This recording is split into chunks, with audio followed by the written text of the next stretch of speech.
नमन करने का एकमात्र कारण ये है कि हमें उनके विचारों को जिंदा रखना। आप मेरी एक आवाज पे मेरे कहीं से बैठ गए, आपको एहसास नहीं कि ये मेरी ताकत को कितना बढ़ा देता है। मैं नीचे जाके इसलिए बैठा था कि किसी भी साथी को नीचे बैठने में शर्म महसूस ना हो कि हम नीचे बैठे। इसलिए मैं खुद जाके नीचे बैठा कि भाई हमें धीरे धीरे जमीन से इस आंदोलन को मजबूत करके ताकतवर बना के ऊपर लाके खड़ा करना है, जहां से जो गैर बराबरी है देश में, चाहे वो जाति के आधार पे हो, धर्म के आधार पे हो, धार्मिक आधार पे हो, आर्थिक आधार पे हो, सामाजिक आधार पे हो, वो सारी तरह की गैर बराबरियां खत्म हो। जब मैं चला था, मैं ये पूछ रहा था कि सुबह 11 बजे आप रैली करने को कह रहे हो, 11 बजे लोग आ जाएंगे? तो इन्होंने मुझसे कहा कि आ जाएंगे। मैंने कहा यार मुझे तो नहीं लगता कि 11 बजे लोग आ जाएंगे, एक तो इतनी धूप है, और फिर मैंने कहा सुबह सुबह कैसे आ पाएंगे लोग। लेकिन जब मैं यहाँ आया भोपालगढ़, तो मुझे एहसास हुआ कि आप कितना प्यार करते हैं हम लोगों से।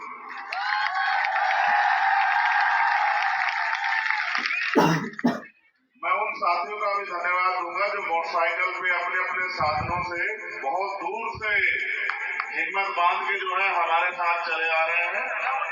और जिन साथियों ने ये इतना अच्छा आयोजन करा, यहाँ की पूरी जिला कमेटी, मंडल और संभाग कमेटी के अपने सभी नेताओं का धन्यवाद करता हूँ। बात है अब से 10 साल पहले की। मैंने आज तक कभी इस बात पर जिक्र नहीं किया है। जब 10 साल पहले इस कार्यवाह को आगे चलाने के लिए हम लोग घर से निकले, तो बड़े अमीरों ने, ताकतवर लोगों ने, बड़े बड़े नेताओं ने ये कहते हुए मजाक उड़ाया कि तुम जैसे बहुत आए बहुत चले गए, और बहुत आएंगे भी। हर किसी के अंदर थोड़े दिन का उबाल होता है कि वो सामाजिक परिवर्तन के आंदोलन का साथी बने।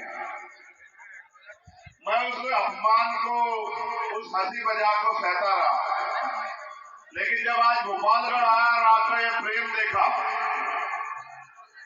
तो फिर मेरा विश्वास और मजबूत हुआ कि अगर कोई ईमानदारी से काम करे, अगर वास्तविकता में किसी के लिए कुछ करने का जज्बा हो और लोगों का विश्वास, लोगों का प्यार, माँ बहनों का आशीर्वाद उसके साथ खड़ा हो जाए, तो दुनिया की कोई ताकत उसे तरक्की करने से रोक नहीं सकती।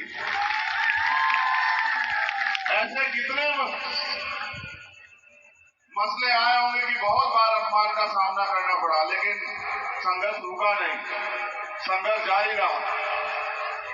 मैं लगातार राजस्थान भी आता हूँ। मैं राजस्थान की अपनी भीमआर के आजाद समाज पार्टी की पूरी टीम का धन्यवाद दूंगा कि सामंतवाद के गढ़ में उन्होंने जो है आज जो एक क्रांति पैदा की है, आज जो एक ताकत दिखाई है, ये बहुत सारे नेताओं की पैरों की जमीन खींच लेगी, ऐसा मुझे भरोसा है। जब ये आंदोलन शुरू हुआ तो लोग ये भी कहते थे कि सामंतवाद की जड़ें बड़ी गहरी है, इनको काटना आसान नहीं है। मैंने उनसे एक ही बात कहा कि ऐसी कोई जड़ें नहीं बनी जिनको काटा ना जा सकता। ये परिवर्तन का आंदोलन है, और हम आज इस सभा में संविधान बचाओ यात्रा के जरिए पहुंचे हैं। मैं आपका जख्म नहीं खोले दूंगा कि राजस्थान में आपने पिछले 4.5 साल में क्या क्या सहा, या 2 अप्रैल 2018 के आंदोलन में क्या क्या सहा, या बीजेपी की सरकार ने आपकी किस तरह खाल उतारी, या कांग्रेस के लोगों ने किस तरह आपके ऊपर होने वाले जुल्म जाति अत्याचार पे मजाक उड़ाया। मैं आज इसमें बात नहीं करूंगा। मैं आज इसमें भी बात नहीं करूंगा कि कितने जितेंद्र मेघवाल, इंद्र मेघवाल, ओम प्रकाश रहकर, कार्तिक भील, नासिर जुनैद, कितनों की बलि चढ़ी राजस्थान में। मैं आज इस बात पे बात करूंगा कि आने वाले समय में किसी कार्तिक भील, ओम प्रकाश रायगर, जितेंद्र मेघवाल, इंद्र मेघवाल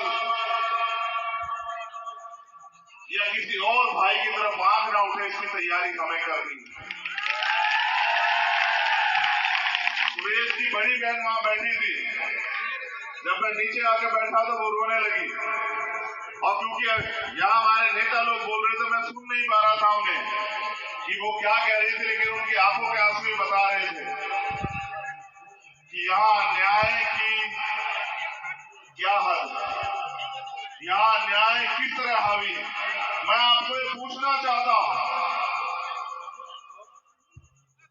अभी अभी बिहार में जातिगत जनगणना हुई, फिर कल उसके आंकड़े जारी हुए। अगर आप पढ़े लिखे लोगों को ध्यान रखते हो, वो जातिगत आंकड़े कहते हैं कि 92% आबादी, 90% से ज्यादा आबादी बिहार में दलित, पिछड़े, आदिवासी और अल्पसंख्यक समाज की है।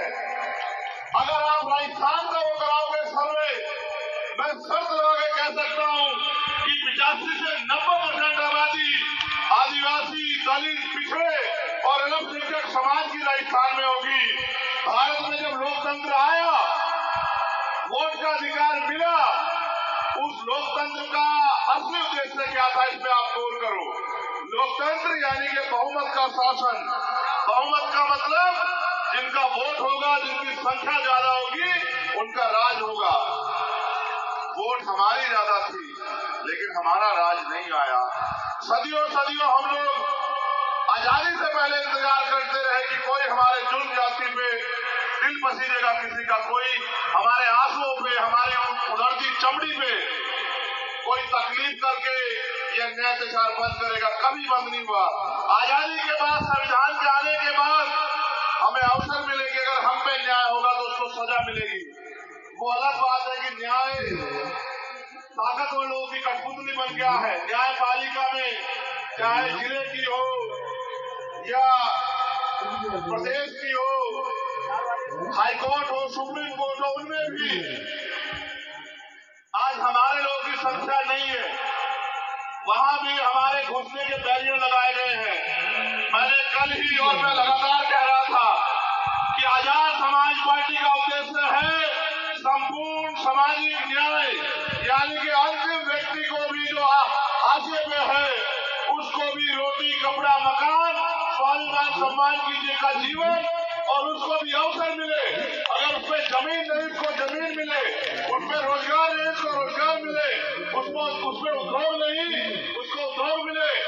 और अगर उसके पास गरीबी है तो उसकी जेब भरी जाए, उसको ताकतवर बनाया जाए, वो स्वाभिमान सम्मान से जिए, अन्याय अत्याचार बंद हो, जुडिशरी हो या सरकार का कोई भी तंत्र हो, संविधान के द्वारा जो व्यवस्था बनी है उसका कोई भी के हिसाब से हिस्सेदारी होनी चाहिए।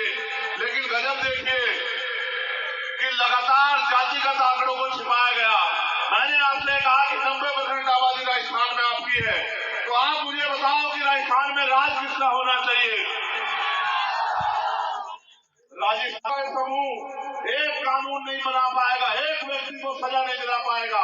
लेकिन अगर आपने अपने आप को ताकतवर बनाने का फैसला ले लिया, अगर आपने तय कर लिया कि अब हम गुलामियों की बेड़ियों में नहीं रहेंगे, अगर आपने तय कर लिया कि हम हर जुल्म को खत्म करेंगे जड़ से, एक तरीका ये है कि अन्याय होने के बाद आप सड़कों पे आओ न्याय मांगने, FIR लिखाने, गिरफ्तारी कराने। और एक तरीका ये है कि अपनी ताकत बनाओ कि कोई ऐसी सामंतवादी सोच ही जो है वो किसी के दिमाग में ना आए कि किसी कमजोर की बेटी की तरफ आंख उठा के देखा जाए, किसी कमजोर के बच्चे की तरफ आंख उठा के देखा जाए, मटकी छूने में किसी की हत्या की जाए, मूछे रखने में किसी की हत्या की जाए। इस तरह की जो सोच है सामंतवाद की, उसके पैर उखड़ जाए। मैं आपको ये कहना चाहता हूं, हर चीज की एक सीमा होती है। अगर आपने कभी घर में कुत्ता पाला, उसको भी देखना। अगर कुत्ते के आगे से भी उसका भोजन उठाओगे, एक समय तक उससे छेड़खानी करो, वो प्यार देगा, लेकिन एक समय के बीतने के बाद वो भी हिंसक हो जाएगा। मेरे लोगों को हो पता नहीं क्या गया है। हर साल धोखा खाते हैं और फिर 5 साल के धोखे के लिए तैयारी करते हैं। जिन्होंने आज तक आपकी उधड़ी हुई चमड़ी और लुटती हुई इज्जतों पे एक बार आंसू नहीं बहाया, एक शब्द नहीं कहा, वो आपको न्याय दे देंगे मेरे लोग। वो कभी आपको न्याय नहीं देंगे। उनका बस चले तो आज जो भारत के संविधान की वजह से ये कपड़े पहनने को मिले हैं, ये सम्मान का जीवन मिला, इसको भी वो लोग छीन लें, क्योंकि वो कभी चाहते ही नहीं देश में बराबरी आए। इस देश में बराबरी लाने का, समानता लाने का एक फॉर्मूला है कि जिनका वोट हो उनका राज हो। वोट आपके पास है, आपको फैसला करना है। आपने वोट दो धारी तलवार है, अपने व्यक्ति को दी तो आपका भला होगा, अगर दुश्मन को दी तो दुश्मन का भला होगा, दुश्मन का भला होगा तो आपका भला नहीं हो सकता है। अगर अपने को दी तो आपकी समस्या खत्म होगी, और अगर दुश्मन को दे दी गलती से तो आपका खात्मा सुनिश्चित है, आपके अधिकारों का खात्मा सुनिश्चित है। ये बताने के लिए मैं गोपालगढ़ हूँ। मैं बस आपसे कहना चाहता हूँ, आपने सबको आजमा लिया, सबको आजमा लिया, आपने सबको मौका दिया। मैं बस आपसे पूछने आया हूँ, क्या आपके खून का आपके साथ कुछ रिश्ता है या अधिकार बैठता है नहीं बैठता? आप बताओ मुझे। आपको याद है मैं इंद्र मेघवाल के घर 4 बार आया, 4 बार मुझे लौटा देगा, दिल्ली छोड़ के आते हैं पुलिस लगा के। मैं इनके पुलिस से नहीं भिड़ना चाहता, मैं चाहता हूं कि मैं जानता हूं कि पुलिस में हमारे लोग हैं, लेकिन पुलिस करे क्या? पुलिस सरकार की है। आप ये बताओ, क्या जुल्म जाति अत्याचार आपके भाग्य में किसने लिखा है? वोट की शक्ति से आप चाहो तो किसी को भी जो है ताकतवर बना दो, और किसी को भी जो है जो अपने आप को ताकतवर समझता है उसको जमीन पर बिठा दो। ये वोट की ताकत है। आप अपनी ताकत को क्यों नहीं समझ रहे हो? वोट का अधिकार बिकने के लिए नहीं मिला है मेरे लोगों।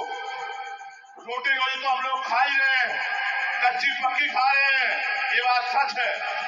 नमक से खा रहे हैं, ये बात सच है। लेकिन स्वाभिमान सम्मान, क्योंकि मेरे पिताजी ने मुझे सिखाया कि व्यक्ति भूखा रह सकता है लेकिन अपमानित होकर नहीं रह सकता। हम इस राजस्थान में अपमान क्यों बर्दाश्त करें?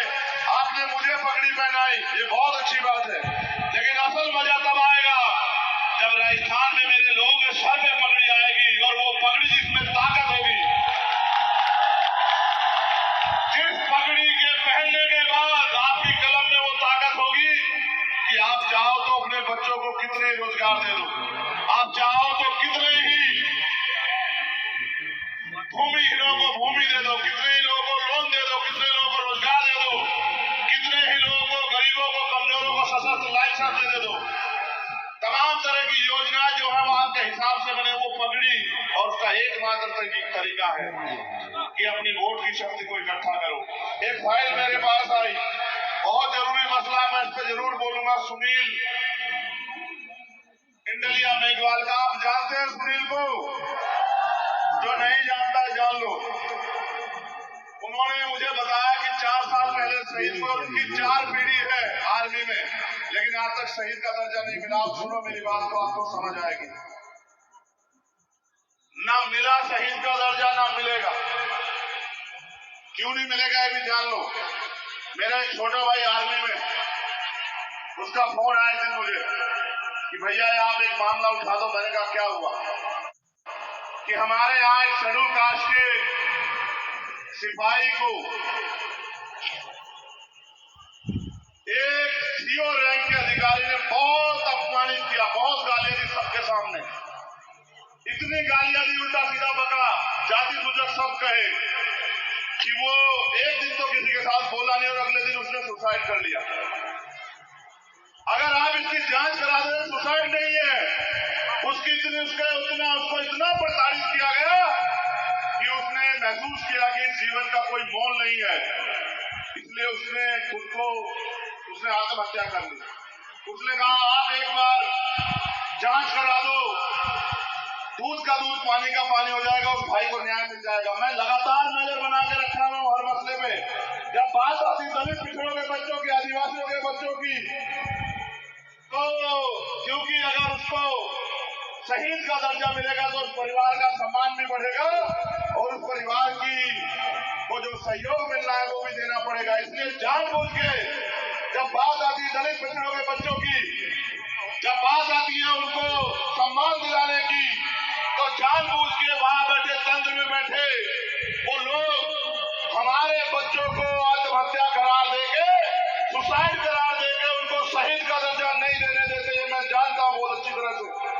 और ये तब तक बंद नहीं होगा जब तक इनकी जांच कराने वाले लोग आपके बीच के लोग नहीं होंगे, जब तक इन पर कार्रवाई करने वाले लोग आपके बीच के लोग नहीं होंगे।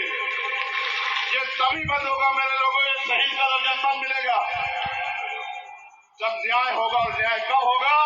जब न्याय दिलाने वाले हाथ आपके होंगे। या पुलिस के लोग खड़े हैं, आप वो बेहतर जानते हैं, मैं सबको नहीं कह रहा हूं, लेकिन बहुत से अधिकारी कर्मचारी ऐसे हैं जो रेप हत्या होने में भी एफआईआर नहीं लिखते, जो ताकतवर लोगों से पैसे लेके अपराधियों को गिरफ्तार नहीं करते हैं। ऐसे बहुत सारे अधिकारी कर्मचारी होते हैं। और एक मामला थाना गाजी का चोरू का मेरे याद है कि एक महिला के साथ 8 पुलिसकर्मियों ने रेप किया था। वहां हम लोग गए थे आंदोलन में। मैं ये बात आपको इसलिए कह रहा हूं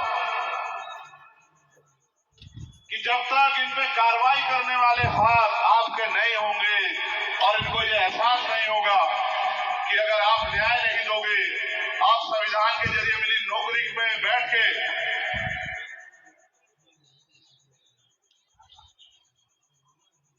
ताकतवर लोगों की चापलूसी करोगे, अपनी नौकरी का सही जो है इस्तेमाल नहीं करोगे कमजोरों की मदद के लिए, तो आप पे कोई कार्रवाई नहीं होगी। जब तक इनको यह एहसास न हो जाए कार्रवाई हो सकती है, तब तक ये लोग जिम्मेदारी से काम नहीं करेंगे। पुलिस सरकार की होती है, इंटेलिजेंस सरकार की होती है, जिसे चाहे अपराधी बना दो और जिस अपराधी को चाहे छोड़ दो।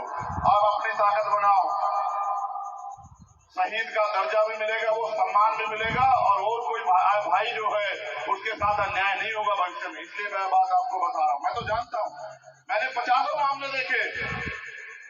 एक मामला मेरे यहाँ सहारनपुर में हुआ, बच्चे को उसको गोली यहाँ लगी हुई है। मैंने पूछा कैसे, ने कहा कि सुसाइड कर लिया। तो मैंने कहा कैसे, यहाँ कैसे सुसाइड कर लिया? कहा हम तो कुछ नहीं कह सकते, हमें तो ये पता है कि सुसाइड कर लिया। फिर एक और दूसरा बच्चा ड्यूटी करता हुआ पानी का टैंक साफ करने के लिए घुसा, वही मौत होगी। पूछा क्या हुआ? सुसाइड कर लिया। ऑन ड्यूटी अगर किसी की जान जाएगी तो वो उसको शहीद का दर्जा मिलना चाहिए। ये प्रावधान है। उसके बावजूद भी हमारे लोगों को कि हमारे लोग अपने पैरों में ना खड़े हो जाए, हमारी शहादत का मौन ना बचे, हमारी शहादत का मजाक उड़ाया जाए, इसलिए जानबूझ के किया जाता है। इसको रोकने की एक ही शक्ति आपके पास, मौका आपके पास आ गया। अगर आप चूक गए तो अगले 5 साल अन्य अत्याचार सहना पड़ेगा। मैं आपके बीच में रहूंगा, लेकिन अगर आप नहीं चूके, आपने बिल्कुल निशाना लगा के आजाद समाज पार्टी के प्रत्याशी को यहाँ से जिता के भेजा, तो मैं पूरी जिम्मेदारी से कहता हूँ कि 5 साल आपको किसी आगे हाथ नहीं फैलाना पड़ेगा। आपकी पार्टी, आपका दल, आपका बल, और आपका बल आपकी समस्याओं का हल आप फैसला करो कि आप किसके साथ हो। और ये जो मेरी माँ बहने बैठी है, तुम्हें ज्यादा प्रचार करना, हमारी महिलाएं थोड़ी सी कम अभी उस तरह से तैयार हुई है। एक तो यहाँ घूंघट इतना बड़ा है, मैं पूछता हूँ ये क्या है? कहा कि परंपरा। तो मैंने कहा ठीक है, ये पुरुषों को क्यों नहीं करवाते घूंघट, उनको भी करा दो। कोई ऐसी परंपरा भी बना दो कि महिलाओं के बराबर हो जाए पुरुष भी। बेटी हमारी, बहन हमारी, माँ हमारी, चाची हमारी, ताई हमारी, परिवार हमारा, फिर भी परंपरा। और मैंने पूछा कि परंपरा तो वो भी थी सती प्रथा वाली, परंपरा तो वो भी थी बाल विवाह वाली, उसको क्यों नहीं निभा रहे हो? और परंपरा तो बहुत थी तुम्हें अपमानित करने के लिए। यहाँ जो सतपाल चौधरी जी बता रहे थे कि ताकतवर लोग रोक लेते थे टोली, परंपरा तो ये भी थी कि आपको मुंह रख के नहीं निकलने दिया जाता था। परंपरा तो ये भी है सामंतवाद के गढ़ में कि बहुत सारी ऐसी जगह मैं गया था पाली कि जूते पहन के नहीं निकलने देते। आज भी उन परंपराओं का क्यों नहीं पालन करते आप लोग? परंपराएं महिलाओं के नाम पे ही क्यों? ये आपको समझना चाहिए। परंपराएं महिलाओं को रोकने के लिए है, और हम बाबा साहब अम्बेडकर को मानने वाले लोग हैं। बाबा साहब ने कहा मैं किसी भी समाज, किसी भी देश की तरक्की उस समाज, उस देश में रहने वाली महिलाओं से मांगता हूं। आप ये सोचो, जिस महिला को इस तरह आपने जो है अभी खुल के जीने नहीं दिया, फिर वो कैसे जो है उसकी तरक्की होगी? और अभी आया वुमेन रिजर्वेशन, आपने देखा गया महिलाओं के लिए 33% आरक्षण महिलाओं के लिए नहीं है, बिल्कुल महिलाओं के लिए नहीं है। महिलाओं के लिए तब होगा जब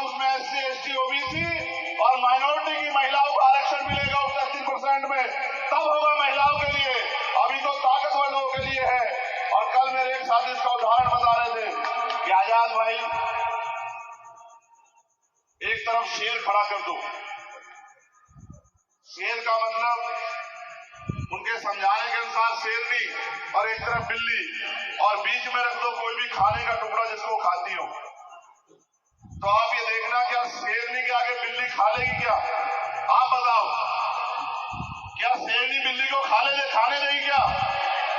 और अगर ज्यादा बिल्ली में जिदबाजी गई तो शेरनी बिल्ली को भी खा जाएगी। समझ रहे हो? महिला रिजर्वेशन नहीं है, इसलिए यात्रा खत्म कर लूं। जातिगत जनगणना पे और दलित पिछड़े वर्ग की महिलाओं को, आदिवासी महिलाओं को भी संविधान में जाने का अधिकार मिले, इसके लिए एक बड़ा आरक्षण आंदोलन करके और सरकार की जो है नाक में नकेल कसने का काम हम लोग करेंगे। आप लोग याद रखना,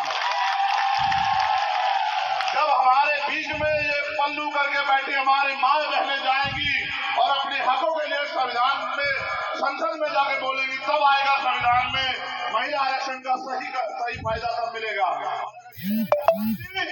तो ऐसा कोई भी जो है अधिकार हमें मंजूर नहीं, ऐसा कोई भी कानून हमें मंजूर नहीं।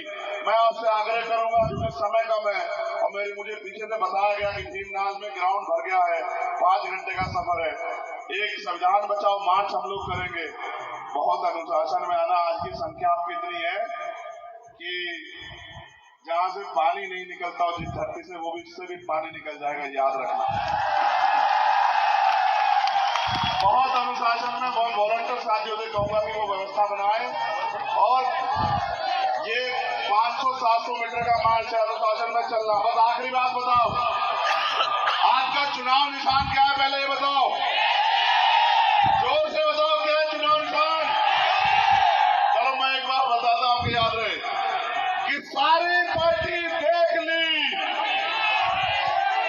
सारी पार्टी देख ली, सारी पार्टी देख ली। आपका चुनाव निशान है केतली। इधर आप केतली में एक एक वोट डाल के उसको मजबूत करोगे तो केतली की ताकत से जो निकल के आएगा वो आपकी सारी समस्या हल करने के लिए लड़ेगा। बहुत बहुत